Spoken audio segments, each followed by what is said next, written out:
First of all, thank you for providing me this opportunity to share my research results which I have obtained during the pandemic situation, because I have completed my PhD in 2019 December. After that I came back to Pakistan and started research on maize soybean strip intercropping system. We started this research with the collaboration between Sichuan Agriculture University at China and Islamic University Bahawalpur, and we are conducting several experiments at different stations in Pakistan. So the topic of my presentation is strip intercropping, a way to increase soybean production in Pakistan. So first of all, if you see this slide, you will understand some phenomena. The first thing is that in 1927 we have just 2 billion people on this earth. Now in 2020 we have 7.5 billion. What it means that world population is increasing day by day while the cultivated land is decreasing. So the problem is how to increasing food demand with increasing population is a growing challenge for researchers all over the world. There is another picture. I took this picture from a paper published in Nature by Professor Fusu Chan from China Agriculture University. If you see the left side of the picture, there is a farming land near the big buildings, but after 30 years, that farming land converted into big roads, factories, and housing societies. So, how to increase crop production with limited available cultivated land? This is a big challenge. In this picture, you can see that the farming land is converted into another purpose. Then food demand is increasing with increase in population. On the other hand, cultivated land is decreasing due to urbanization and industrialization. Therefore, higher inputs are required for ensuring food security. However, higher inputs in agricultural production arise several environmental problems such as over-fertilization, water purification, and fish death. And now the global warming is one of the main issues. Then high yield and agricultural sustainability are the main challenge for today's agriculture in the world. So, Pakistan is facing similar type of condition which China is facing. In China, the population is increasing day by day, but their cultivated land is decreasing day by day. So, then they decided to go for intercropping, because in intercropping, we can grow 2 or more crops at one time and we have more yield. And what it means?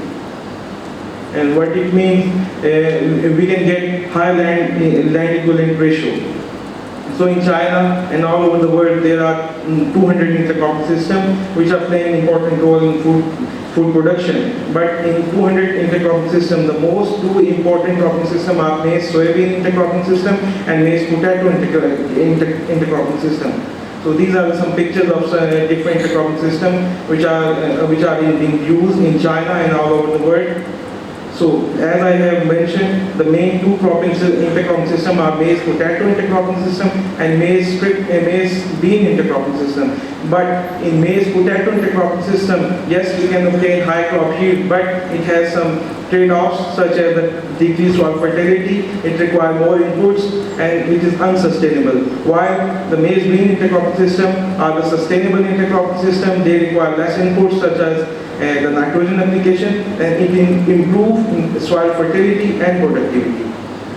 Recently, a research paper was published by Professor Bokeh from Wageningen University in Nature Plants. They concluded that in all intercropping systems, the best partners in intercropping are maize and soybean. Why they are the best partners? Because maize is the C4 crop, while soybean is the C3 crop. Maize have a linear and long stature plant, while soybean has round leaves and short stature plants. Maize is a nitrogen consumer, but soybean is a nitrogen fixer.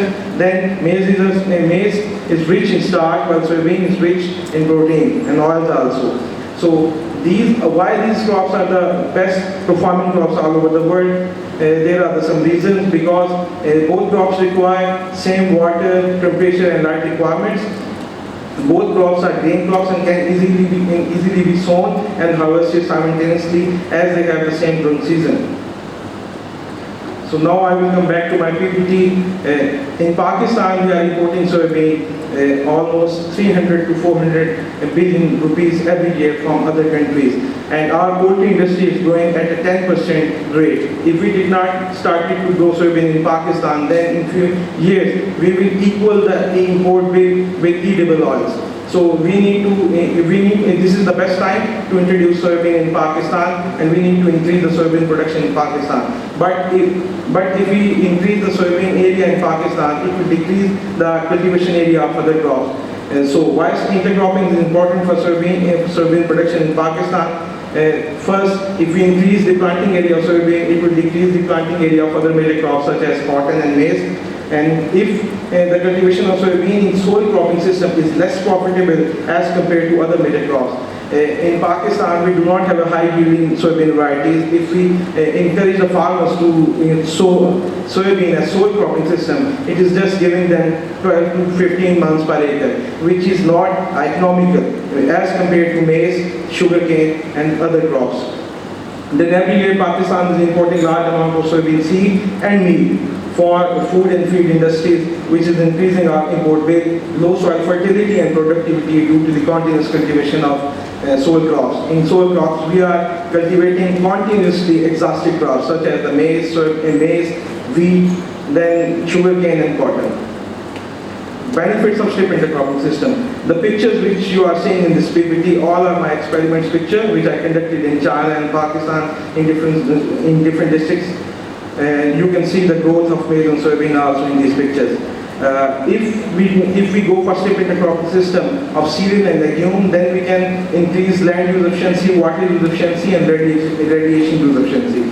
It will improve soil fertility and productivity that ultimately will increase crop yields. We can increase the soybean production area without decreasing the production area of other crops such as maize, and it will reduce weed infestation, increase crop diversification, less chances of crop failure in intercropping systems. Farmer can produce 4 crops in a year instead of 2 crops.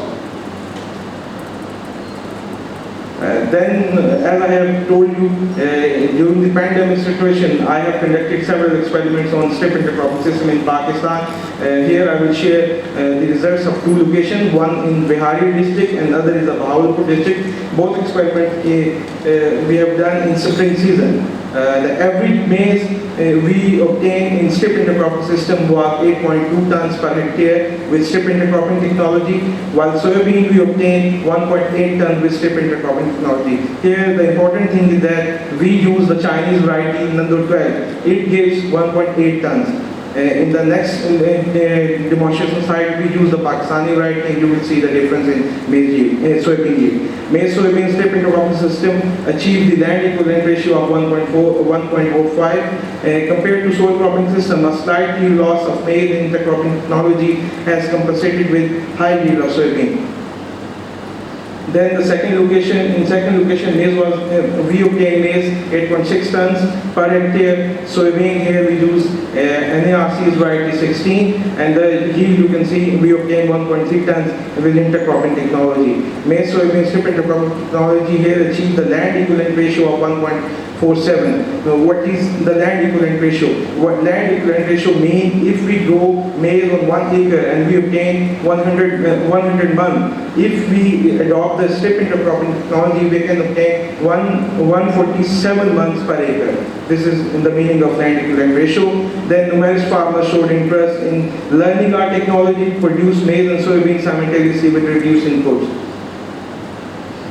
These are the field demonstration of maize soybean strip intercropping technology at Bahawalpur, Punjab, Pakistan. Here we are testing 2 different systems. Both systems we adopted from China. Both systems was developed basically by Professor Ben Yan. He spent 21 years to develop this system. In Pakistan, the main problems which we are facing now is that we do not have an intercropping specific maize and soybean varieties, but still we are getting high yields. The reason is that in Pakistan we are obtaining so much sunlight. If I give you the correct data, in Sichuan, every sunlight is 3,500 megajoule per year, while in Pakistan, in Bahawalpur and the same province, we are obtaining 6,300 megajoule per year. What it means, we are not using that sunlight efficiently. If we use this sunlight efficiently, then we can obtain high crop yield easily. And We are in contact with Sichuan Agriculture University because recently a MOU has been signed between Islamic University Bahawalpur and Sichuan Agriculture University, and now the Sichuan Agriculture University will give us the intercropping specific maize and soybean varieties, then maize, soybeans, intercropping, farming technology, and then the herbicides, and they will give us the varieties, the farming technology with rights, what it means we can produce in Pakistan easily.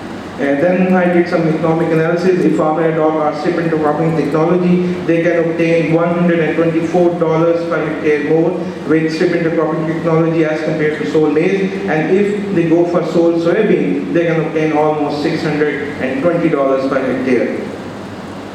The conclusion, we claim that the maize soybean strip intercropping technology has a significant potential to resolve the conundrum of maintaining or even enhancing the maize and soybean production by using less land area and decreasing environmental effects.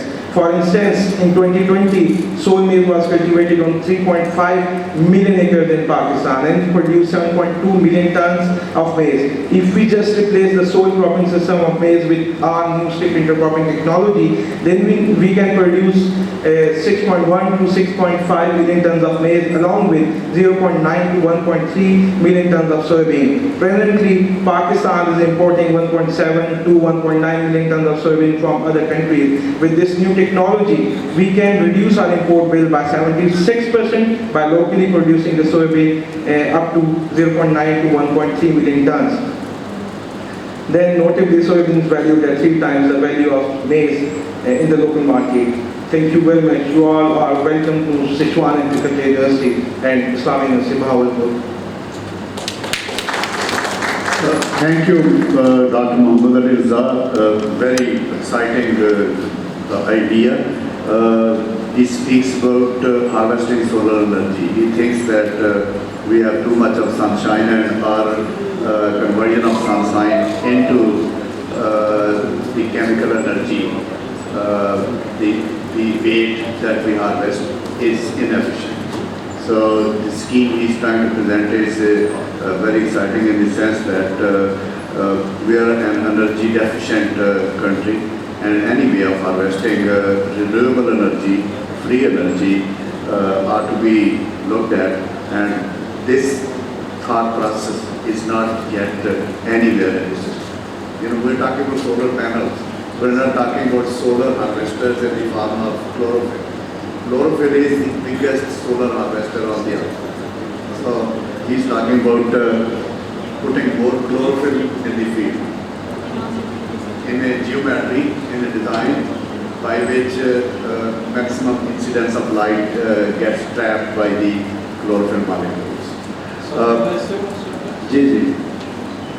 Those who present a degree, the best certificate, those who are absent from the session in an hour. So you are inducing them to stay for the day? Yes. Okay. During ceremony, you may be getting a certificate. Okay. Captive audience. Yeah. Okay. Dr. Raza has mentioned that our Islamia University Bahawalpur and Sichuan University are already in collaboration. We hope that this collaboration flourishes. Dr. Gu is watching, and I hope he will be also helping to take the greater steps in this direction. Particularly, he's talking about transfer of technology, seed, herbicide, and I don't know if I best out, have we talked about mechanization, machines, because he's talking about redefining the corn production system. We're growing 2 crops of corn. We are not doing any intercrop in corn. And he's talking about doubling the cropping intensity by adding soybean into corn. And he has given a factor of 1 to 1.7. Going from 1 to 1.7, primarily because of better solar harvest, like the better harvest product. Okay, so our best wishes to Muhammad Ali Raza, but I've already suggested to him that sugarcane might be a better candidate than corn. Continue with corn intercrop, but test sugarcane as well. because sugarcane plantation in Pakistan starts in August in Sindh and continues up to March. So there is opportunity for testing soybean as an intercrop. The space between the row to row space in sugarcane is actually wider than corn. Any difference of water variety or quantity? Well, we have to test those things because we have never gone this way before. And also, in terms of light harvesting, corn grows faster, so it creates shade effect. Whereas the sugarcane for the first 2 months is not there at all actually. So that allows direct incidence of light on soybean. So it should be separately widely and Keep it up. And you mentioned it because I want to show which paper first then. Okay. ये paper में खा गए हैं तार मान साहब की मेहरबानी से. करेंगे आपका आइडिया बहुत जॉब होगा. Okay, all right. Thank you, ladies and gentlemen, and we move on to next pair of speakers. Another two very brilliant Pakistani, and they will actually complement the presentation of Dr. Wu Deng Fang. They are one each in Canada and Australia right now. You can imagine the time difference between Canada and Australia. One in Nova Scotia and another one in South Australia. They will speak about Persian for efficient agriculture. Dr. Intizaz Farooq is associate professor at University of Prince Edward Island. Actually, it's beyond Nova Scotia. And then the other speaker, Dr. Azim Khan, is at University of New England. Both of them are alumni from University of Agriculture, Faisalabad, and they are very elegant. They are doing very elegant science. So, Intizaz and Azim, over to you. Ji, please go ahead. Thank you, sir. Thank you.